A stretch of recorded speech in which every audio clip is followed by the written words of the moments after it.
गैर भाषाओं में हाथों को उठा के लिहारा बबूल रमा समरिया मंदाना बा शिखांदो लेहोरा बा साखरिया बांदाना मा सुखांदे उठाकर अपने हाथों को गैर भाषाओं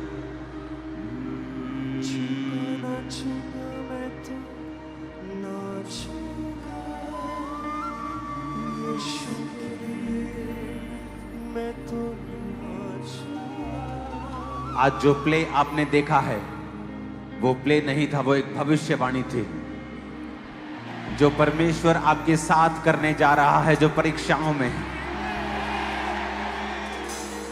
तुम्हारी परीक्षा थोड़े समय की थी, लेकिन तुम्हारी ग्लोरी उम्र भर की होगी इन जीसस ने।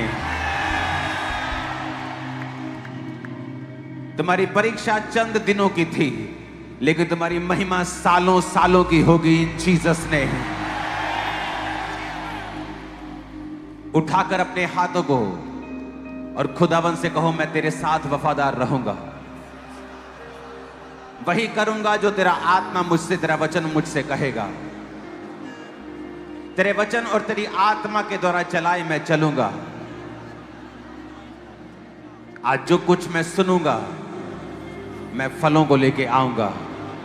प्रभु यीशु मसीह के सामर्थी नाम में हम मांगते हैं।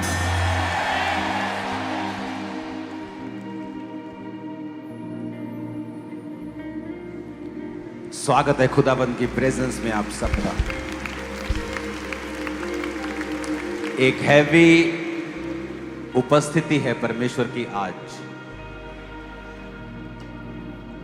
आज मुझे प्रचार करने की जरूरत नहीं है। आप उस प्ले में परमेश्वर का प्रचार ऑलरेडी सुन चुके हो।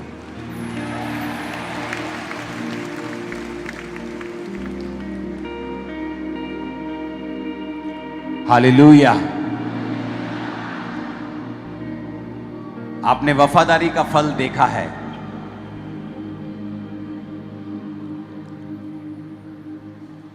देखा है कि नहीं देखा? आज लंगड़े चलेंगे और अंधे देखेंगे और कोढ़ी शुद्ध होंगे।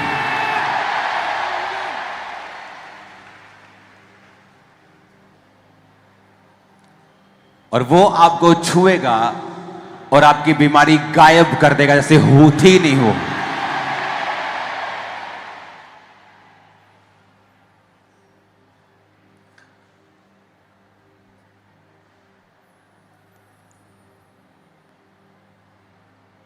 यूसुफ एक परफेक्ट एग्जाम्पल थी हमारे लिए कि उसने वही किया जो परमेश्वर ने कहा। दोनों माइक अगर सिंगिंग है तो इसका फायदा क्या है? नहीं, काम करो अपना, एक्सप्लेन मत करो, फ्लैट करो इसको पूरा।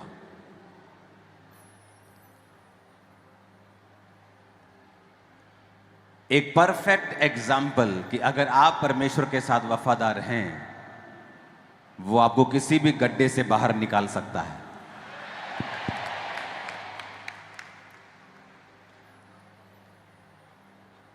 भजन संहिता 105 उसकी 15 से लेके 22 आयत तक लिखा है, मेरे अभिषिक्तों को मत छुओ,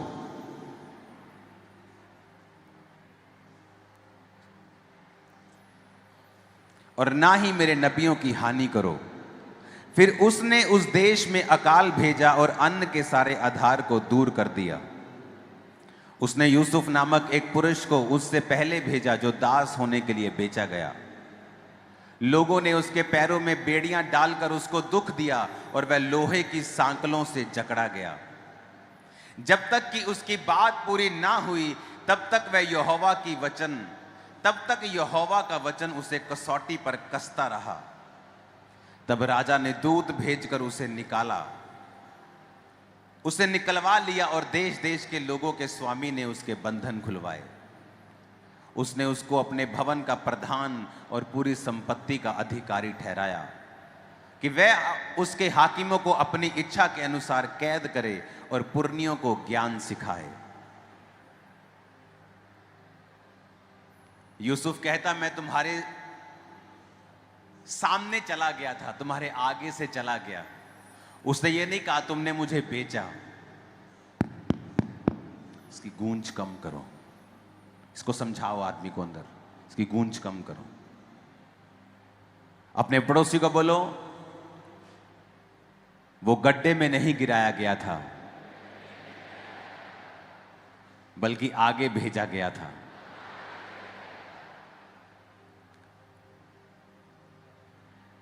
अगर हन्ना को उसकी सौत ना चिढ़ाती, वो कभी भी परमेश्वर के घर में प्रार्थना करने ना जाती। उसकी सौत ने उसे चिढ़ाया तो वो बाइबल कहती है कि वो चिड़ी और कुड़ी हुई परमेश्वर के घर में प्रार्थना करने के लिए चली गई।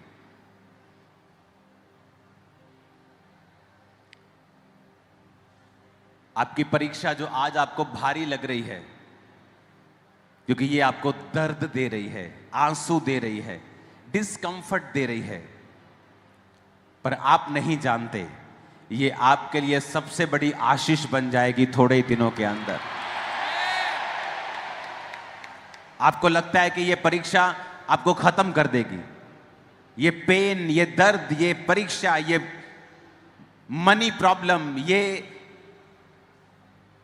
ट्रबल, ये फैमिली, ये मुश्किल मुझे खत्म कर देगी।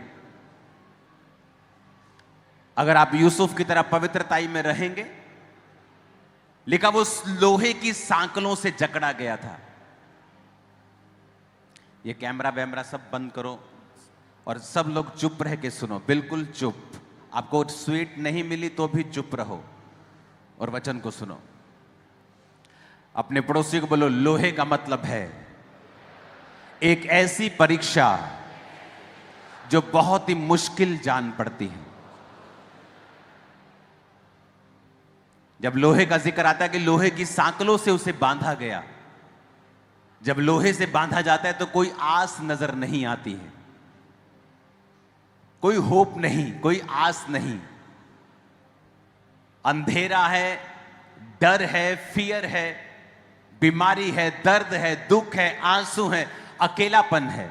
लेकिन एक बात मैं भी अपने पर्सनल एक्सपीरियंस से जानता हूं, उसको बदलने के लिए सिर्फ एक रात लगती है और वो पूरा कुछ चेंज कर देता है, सब बदल देता है, सब बदल देता है। मैंने देखा है, यूसुफ की लाइफ में भी देखा है, औरों की लाइफ में भी देखा है, अपनी लाइफ में भी देखा है। लेकिन बेड़ियां डालकर उसे दुख दिया गया और लोहे की सांकलों से वो जकड़ा गया।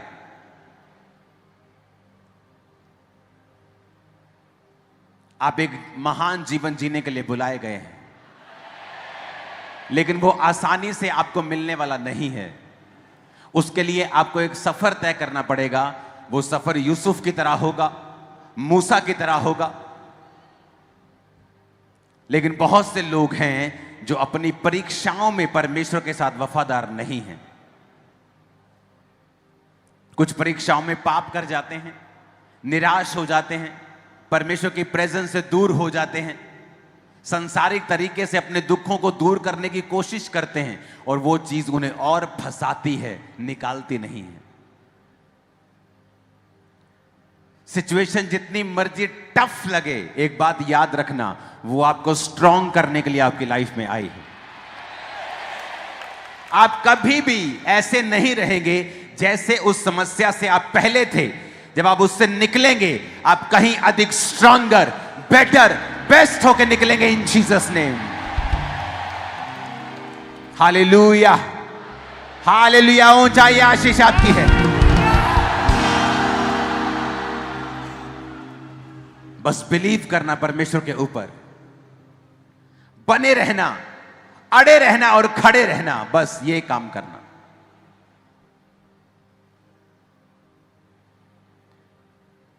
जब उसके भाइयों ने उसे बेचा, उसके लिए एक मेंटल शॉक था। फिजिकल शॉक तो था ही, एक मेंटल शॉक ज्यादा था। दूसरे देश में चला गया, cultural shock, social shock, mental shock, financial shock. खाना अलग था उनका, बाइबल्स के खिलाफ था। फिजिकल शॉक, फूड का शॉक, हर तरफ से उसे इतना बड़ा शॉक मिला, इतना बड़ा, उसको हिल गया, तब भी उसने परमेश्वर के वचन को छोड़ा नहीं। अपने आप को थोड़ा एडजस्ट किया, थोड़ा दुखी हुआ, प्रार्थना की, पोतीफर के घर में चला गया, थोड़ा सा एडजस्टमेंट अभी हुई थी, जेल चला गया, वर्स हो गया और बुरा हो गया। कई बार आपको लगता है कि अभी आप परीक्षा से निकले थे, अभी कुछ बेटर होने वाला था, उससे भी एक बड़ी परीक्षा आपके ऊपर आ जाती है। आप बोलते हैं क्या परमेश्वर मेरे संग है कि नहीं? जो परमेश्वर का काम करने का तरीका है वो कई बार डिस्कंफर्ट पैदा कर सकता है, लेकिन उसके जैसा रिजल्ट 100 कोच 1000 कोच भी मिलकर पैदा नहीं कर सकते हैं। उसका प्लान जो बनाया है उसने, वो देखने में शॉकिंग लग सकता है, अनअक्सेप्टेबल, ये वो एक्सेप्टेबल नहीं हो सकता कि परमेश्वर ऐसा कैसे कर सकता है। ये परीक्षा तो होनी नहीं चाहिए थी। लेकिन यूसुफ एक परफेक्ट एग्जाम्पल है। परमेश्वर ने किस तरह से उसे बचाया, भिजवाया, पोतीफर के घर में नौकर बनाया, उसके बाद जेल भिजवाया, उसके बाद उसी देश का उसे प्रधानमंत्री बनाकर लिखा, हाकिमों को अपनी इच्छा के अनुसार कैद करने के लिए और पुरनियों को ज्ञान सिखाने के लिए परमेश्वर ने उसे ऊंचा किया। उस देश के पुरनियों को वो ज्ञान सिखाता था और उस भवन का फिर वो प्रधान था। उस पोतीफर का भी वो प्रधान था जिसने उसे जेल में डाला था। उसकी पत्नी का भी वो प्रधान था जिसके कारण वो उस आरोप के कारण वो जेल में गया था।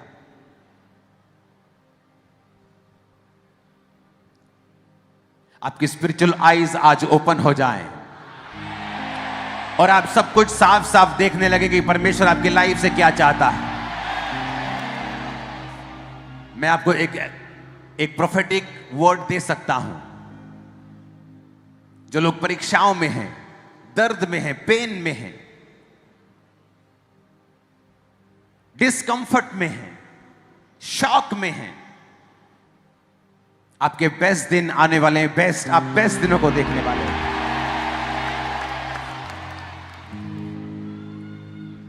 कई बार परमेश्वर आपको पकड़ता है, आपका हाथ पकड़ेगा और बोलेगा, चल मेरे बेटे, मैं तेरे साथ चलता हूं। हां, आपको अच्छा लगता है, मिरेकल्स होते हैं, आपकी लाइफ में टेस्टिमनीज होती हैं, वो आपके हाथ को पकड़ के चल रहा है। सडनली रास्ते में एक तूफान आता है और आपको परमेश्वर आपको छोड़ देता है। आपको लगता है, वो समय होता है जब परमेश्वर ने आपको पकड़ा तो होता है, लेकिन आपको लगता है नहीं पकड़ा। वो समय होता है आपको परमेश्वर को पकड़ना होता है। तब वो कंफर्ट फील नहीं होता, वो मिरेकल्स नजर नहीं आते अपनी लाइफ में। डर का माहौल होता है, शक का माहौल होता है।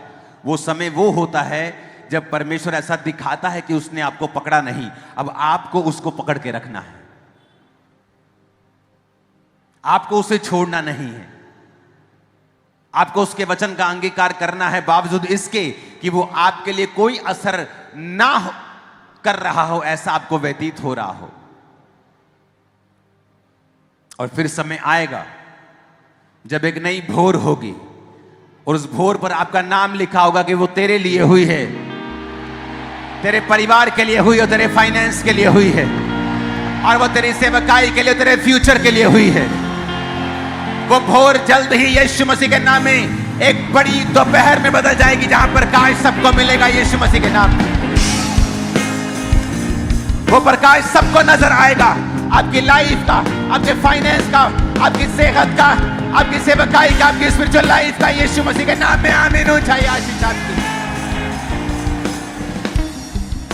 और मैं आपको प्रोफेटिकली बता सकता हूं, मैं जानता हूं 2025 शुरुआत से लेकर कठिन रहा है, लेकिन अब ग्लोरियस दिन आने वाले हैं यीशु मसीह के नाम में। और वो भोर आपकी होने वाली है यीशु मसीह के नाम में। मैं आपको आपकी परीक्षाओं से बाहर आता हुआ देख रहा हूं यीशु मसीह के नाम में। और फिर उस भोर को प्रकाश में, दोपहर के प्रकाश में बदलता हुआ देख रहा हूं यीशु मसीह के नाम में। मैं देख रहा हूं ऐसा होने वाला है आपके साथ। प्रार्थना में और मजबूत हो जाओ, भरोसा रखो परमेश्वर के ऊपर, और कमिटेड हो जाओ परमेश्वर के साथ, और पवित्रताई में घुस जाओ, परमेश्वर के साथ चलते रहो। तुम्हारा प्रकाश आने वाला है, वो भोर होने वाली है। यीशु मसीह के नाम में ये भविष्यवाणी के शब्द हैं आज तुम्हारे लिए। वो बात से जो देख रहे हैं ऑनलाइन, मैंने कहा भोर होने वाली है और वो जल्द दोपहर के प्रकाश में बदल जाएगी यीशु मसीह के नाम में। वो भोर होने वाली है और जब वो भोर होगी तुम्हारे देखते देखते दोपहर हो जाएगी और पूरा प्रकाश तुम्हारी लाइफ के ऊपर होगा यीशु मसीह के सामर्थ्य नाम में। तैयार हो तुम लोग? मैंने कहा तैयार हो तुम लोग सभी? क्योंकि आज तुम सिर्फ सरमन नहीं सुन रहे हो, तुम इंपार्टेशन ले रहे हो, तुम मसीह को अपने अंदर रिसीव कर रहे हो। तुम्हारी आत्मा मेरे भविष्यवाणी के शब्द जो मैं तुम्हारी लाइफ में दे रहा हूं उसे रिसीव कर रही है और वो जल्द उगने शुरू होंगे इन जीसस ने। वो जल्द उगने शुरू होंगे तुम्हारे बच्चों की लाइफ में, तुम्हारे फाइनेंशियल लाइफ में, तुम्हारी सेहत में, तुम्हारी बॉडी में, तुम्हारे ब्लड में, हड्डियों में, in the name of Jesus. Hallelujah. तुम अपनी सेवकाई में उस प्रकाश को देखने वाले हो, आत्मिक जिंदगी में उस प्रकाश को देखने वाले हो यीशु मसीह के नाम में। आप प्रचार सुन चुके हैं, उस प्ले में प्रचार ही प्रचार था। व्यभिचारियों के साथ क्या हुआ, विरोधियों के साथ क्या हुआ, कितना पछताए वो, कितना निम्न स्तर का जीवन वो जिए, भाइयों में फूट पड़ी, यहूदा को वहां से जाना पड़ा, बहुत सारी चीजें हुई यूसुफ के जाने के बाद। लेकिन यूसुफ जो परमेश्वर के आत्मा के नीचे था उसके साथ वही हुआ जो अच्छा था। सब बातें मिलकर भलाई को पैदा करती हैं जो मसीह से प्रेम करते हैं। मैं यीशु मसीह के नाम में भविष्यवाणी करता हूं, आपकी सारी परीक्षाएं भलाई में बदल जाएगी इसी महीने यीशु मसीह के नाम। और मैं भविष्यवाणी करता हूं इस महीने से टेस्टिमनीज डबल रीति के साथ चर्च में होंगे यीशु मसीह के नाम। मैं भविष्यवाणी करता हूं अब अपने फाइनेंस को डबल होता हुआ, स्पिरिचुअल लाइफ को कहीं ऊपर जाता हुआ, आशीषित होता हुआ, अपनी फैमिली को सेव होता हुआ, साल्वेशन में आता हुआ देखने वाले। परमेश्वर आपको दिखाने वाला है, वो फिर से आपका हाथ पकड़ने वाला है। वो समुद्र का तूफान वो जाने वाला है। आप बड़े हो चुके होंगे, स्पिरिट में स्ट्रॉन्गर हो चुके होंगे, आत्मा में मजबूत हो चुके होंगे। आमीन। ऊंचाई आशीष हमारी है चर्च।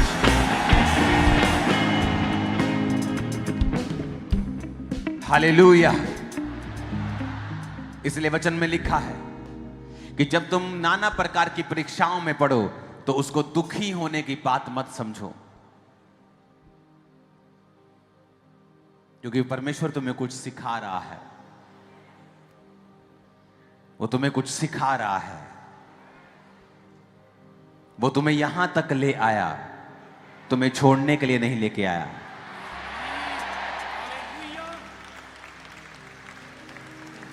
अगर उसने तुम्हें छोड़ना ही था तो पहले छोड़ देता तो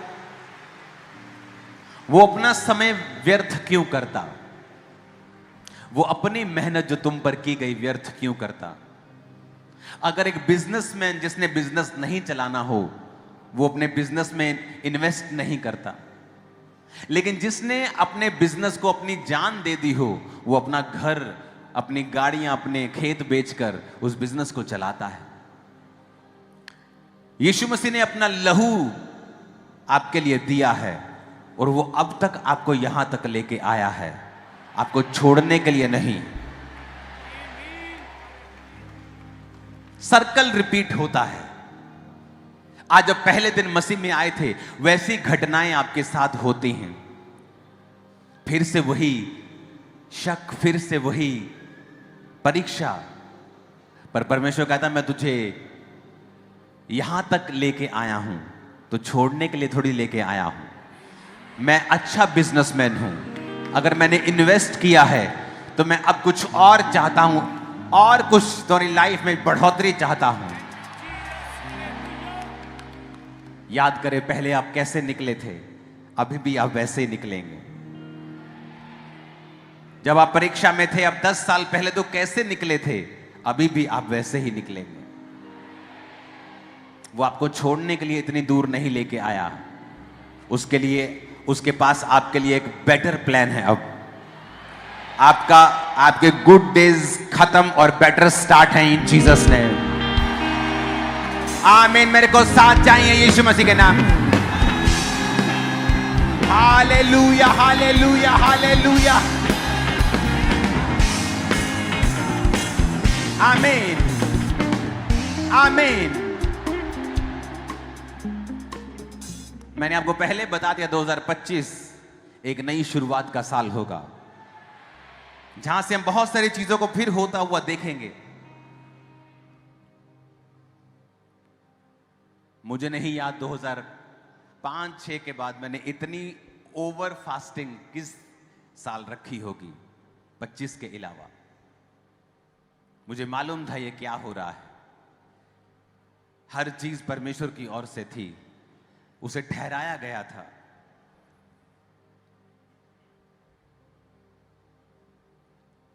आप प्रभु का हाथ देखोगे अपने सिर के ऊपर, स्पष्ट रूप में प्रभु के हाथ को काम करता हुआ देखोगे अपनी लाइफ के ऊपर। प्रचार आज आप सुन चुके हैं, मैं आपको भविष्यवाणी देने के लिए आया हूं।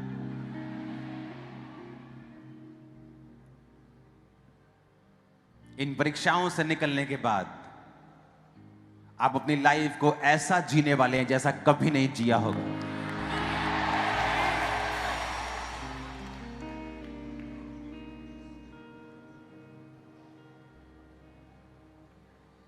आपके मोहल्ले, आपके नगर, आपकी टेस्टिमनी को सुनेंगे इन जीसस ने।